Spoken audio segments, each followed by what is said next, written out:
Welcome to Engineers Academy. Subscribe to my channel and click on the bell icon to receive the notification for the upcoming videos.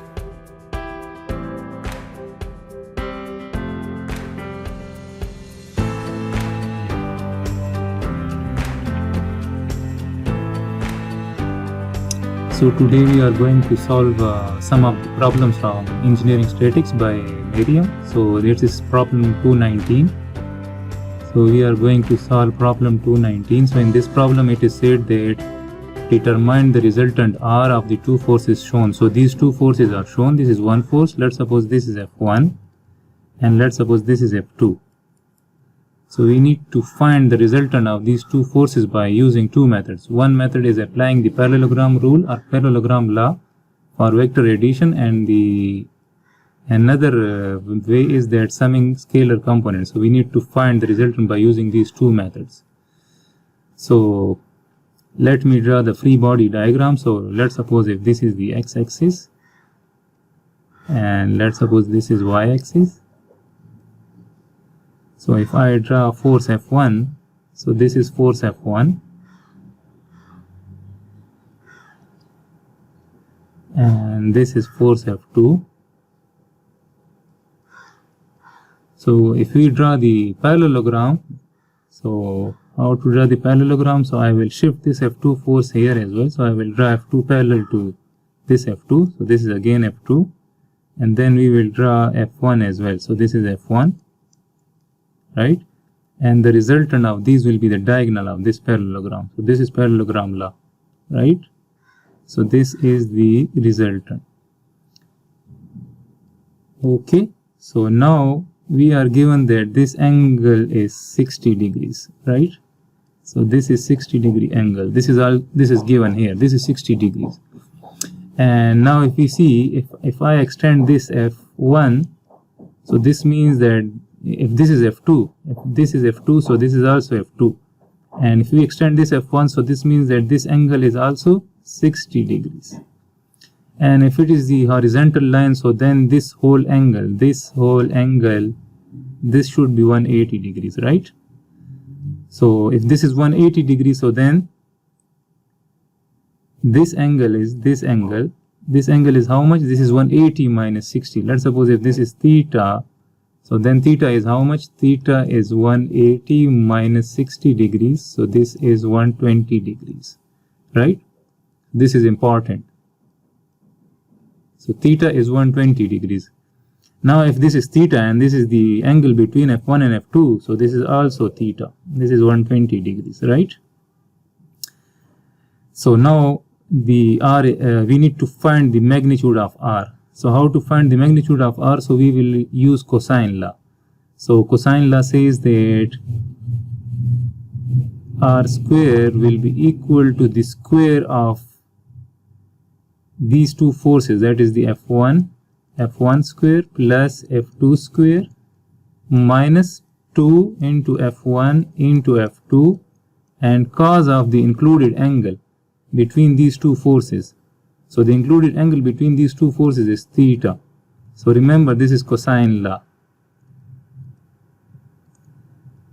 So if we know the angle in front of a line segment or in front of a side of a triangle, so then we can apply this law. And if we know these F1 and F2, so we can take squares of F1 and F2. If F1 and F2 and the included angle is known, so then we can find the opposite side of the triangle. So this is cosine law. So now if we apply this cosine law, so R square will be equal to F1 square. So F1 square is how much? It is 600. 600 square plus F2. So F2 is 400. And minus 2 into 600 into 400 into cos of theta, cos of 120 degrees. So R square is equal to, so this equals to 760,000. And if we take the under root of this, so then we will get the resultant. So R is 871.77 Newton. So this is the magnitude of R by using the parallelogram rule or parallelogram law. Now this is the first method, this is the A method. Now if let's suppose this R is making some angle with F2. This is the angle made by R with F2. So let's suppose if I name this alpha. So now if we want to find this alpha, if this alpha is unknown and we want to find this alpha, so how to find this alpha? Now we can use Sine's law, because now we know F1 as well, we know the opposite angle as well, we know R as well and the opposite angle as well, so we can apply sine law. So if I write sine of alpha, so then divided by F1, the ratio of the force and the angle, the opposite angle, the sine of the opposite angle, so it is always equal. Sine's law says this. So then I will write sine of 120 degrees divided by the opposite force, so divided by the R. So then now we can write alpha is equal to sine inverse into F1. So F1 is how much? F1 is 600 into sine of 120 degrees divided by R, and R is 871.77, approximately 872. If I write it, so it is approximately 872 Newton. So let me use here 872 as well. So 872. So now how much is alpha? So alpha comes out to be 36.57 degrees. Now we need to, this was the first method by using the parallelogram law. Now we will solve this using the summing scalar component. So let's suppose I write it's the second method, B method. So this is the B method. So for the B method we need to add up the scalar components. So the Rx will be equal to summation of forces along X, right? So if I resolve these two forces into its components, so then this will be the component of F1 along X. And as we see that F2 is vertical, so there is no F2x. So F2x is 0 and F2y is equal to F2. So now we know this. So there is no need to resolve this F2 force, right? And the F1x, so F1x is how much? So F1x is equal to F1, and how much? This angle is how much? This angle is 30 degrees. So this will be F1 cos of 30 degree.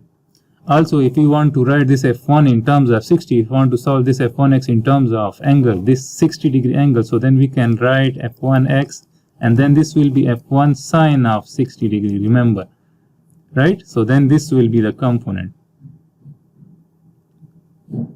So then for F1, this is the cos component and this is the sine component, remember. So now if you people are using angle 60 degrees, so then F1x will be this. And if you people are using this 30 degrees, so then F1x will be the cos component, right? So this means that the Rx will be F1x minus F2x or plus F2x. Plus minus doesn't matter, F2x is 0. So if I write F1x, so F1x is F1 cos of 30 degree plus minus 0. So Rx is equal to, so F1 is 600 cos of 30 degrees. So Rx now equals to, so Rx equals to 516.9. So it is approximately 520 Newton, right? So Rx is 520 Newton. This is Rx. This is Rx.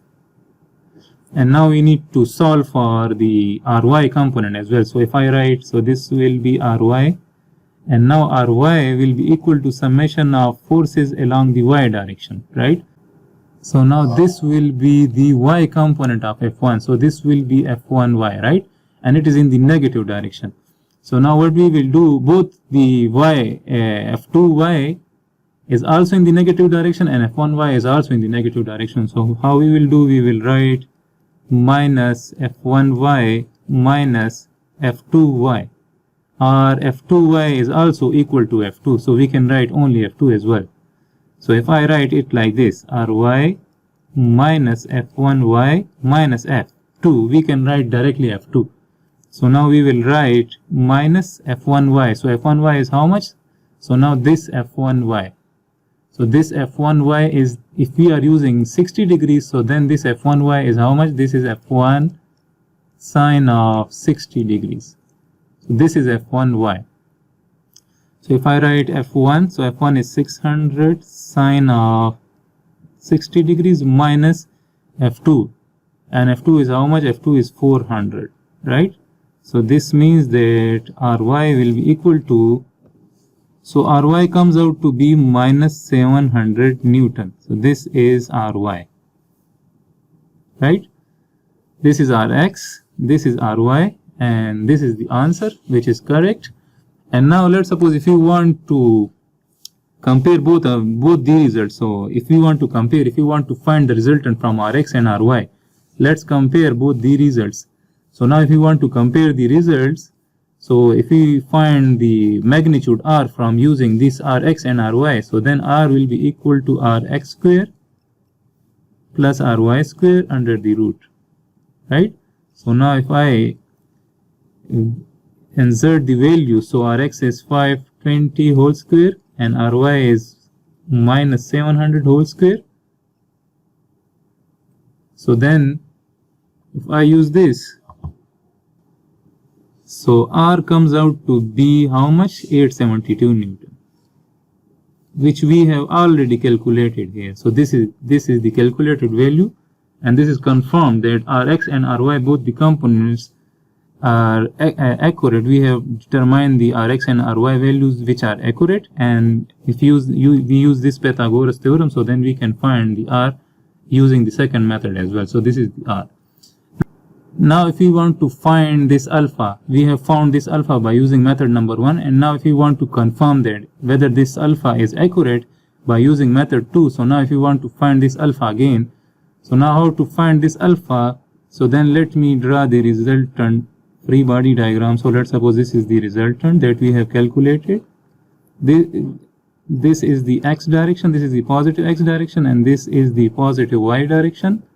So now if I draw the components of this R, so then this will be Rx and this will be Ry, right?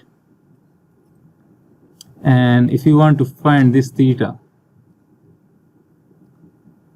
the angle, if let me name it alpha, if you want to find this alpha, so this alpha is the angle of R with the vertical. So if you want to find this alpha, so then we can use tan alpha is equal to perpendicular. So now perpendicular is Rx and base is Ry. So then alpha is equal to tan inverse, and Rx is how much? Rx is 520 and Ry is how much? 700. So now if you want to find this alpha, so then this comes out to be 36.60, which is almost equal to this, right? So both the angles are same and the magnitude is also same. So I hope you people would have understood these two methods. Now let's solve this problem 220. So it is the next problem. So in this problem it is said that it is desired to remove this spike. We want to remove this nail out of this wood, so from the timber, by applying force along its horizontal axis. We want to apply the force horizontally, but there is some obstruction, there is some resistance. So an obstruction A, this is an obstruction A which prevents direct access. So the two forces 1.6 kilonewton, this one force is 1.6 kilonewton, let me name it F, and the other P, the other force is P, which is unknown, are applied by cables as shown. So the problem says that compute the magnitude of P. We need to find the magnitude of P necessary to ensure a resultant T. So we need to ensure this resultant T, which need to be horizontal along the spike, directed along the spike. So also find T, and we need to find the T component. We need to find P as well, the magnitude of P as well, and the resultant T as well. So now we are free, we can use either of the methods. We can either use parallelogram law, and we can also use the summation of components method. So whichever is easy to you people can use it. So now let's suppose if this is that resultant T, right? So now if this is the resultant of these two, so then it need to make a parallelogram. So let me draw a free body diagram. So let's suppose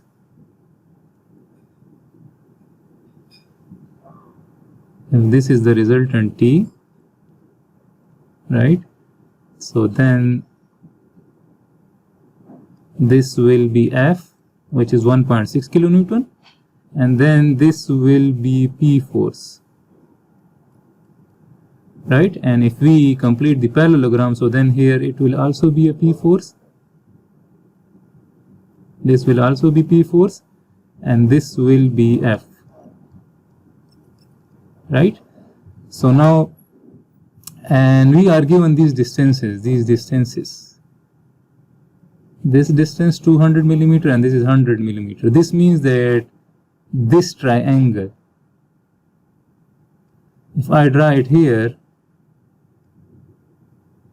so this distance is given, this distance is how much? This distance is 200, and now the height of this is given. So the height is 100 mm.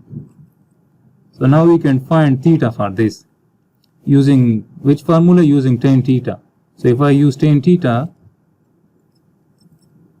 so then it will be perpendicular divided by base. So this is perpendicular and this is base. So theta is equal to tan inverse 100 divided by 200. So theta comes out to be how much? So theta comes out to be 26.56 degrees, right? And now here, this distance is also given. Let's suppose if I remove this, so the data for this triangle is also given, this data. So now if I draw this triangle here, so this will be like this. So now we can find, let's suppose if this is theta, so let's suppose if this is alpha, so we can find alpha as well. So then how to find alpha? So then this distance is 150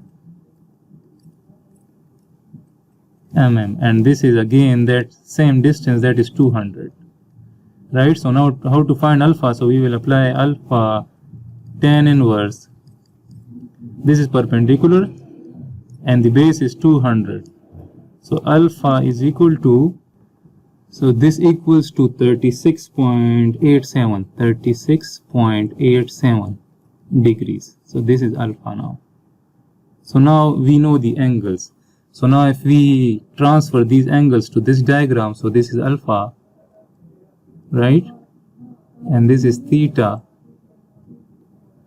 So the angle between T and F is alpha and the angle between T and P is theta. So I can write theta here as well. This angle and this angle, these two are alternate angles, right? But we do not know this angle. This is unknown. Now we need to find P.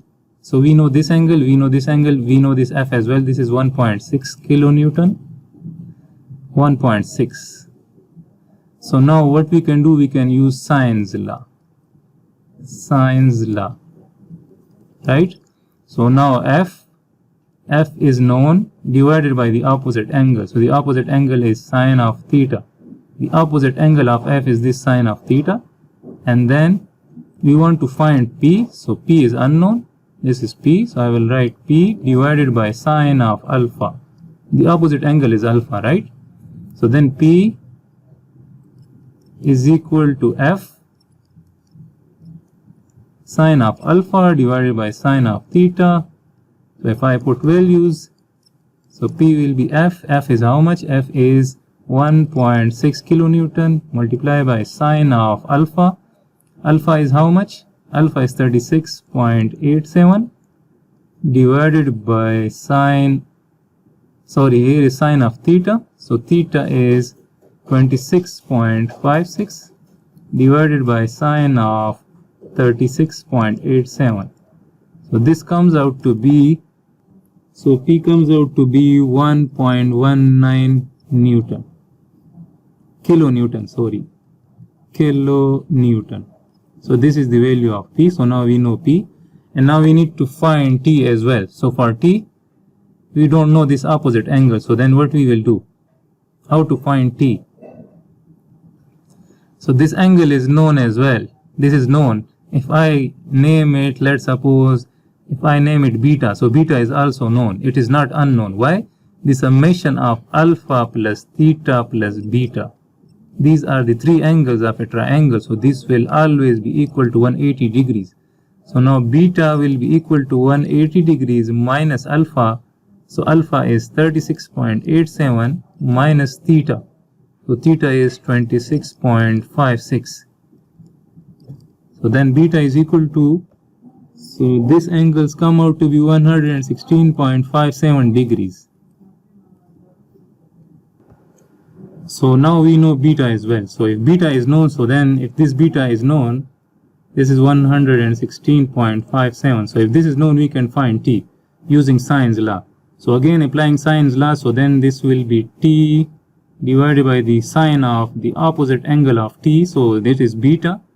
The opposite angle is beta. This is T. So the opposite angle is beta. So then I can write 116.57, and then this will be equal to P divided by the opposite angle. So the opposite angle is sine alpha.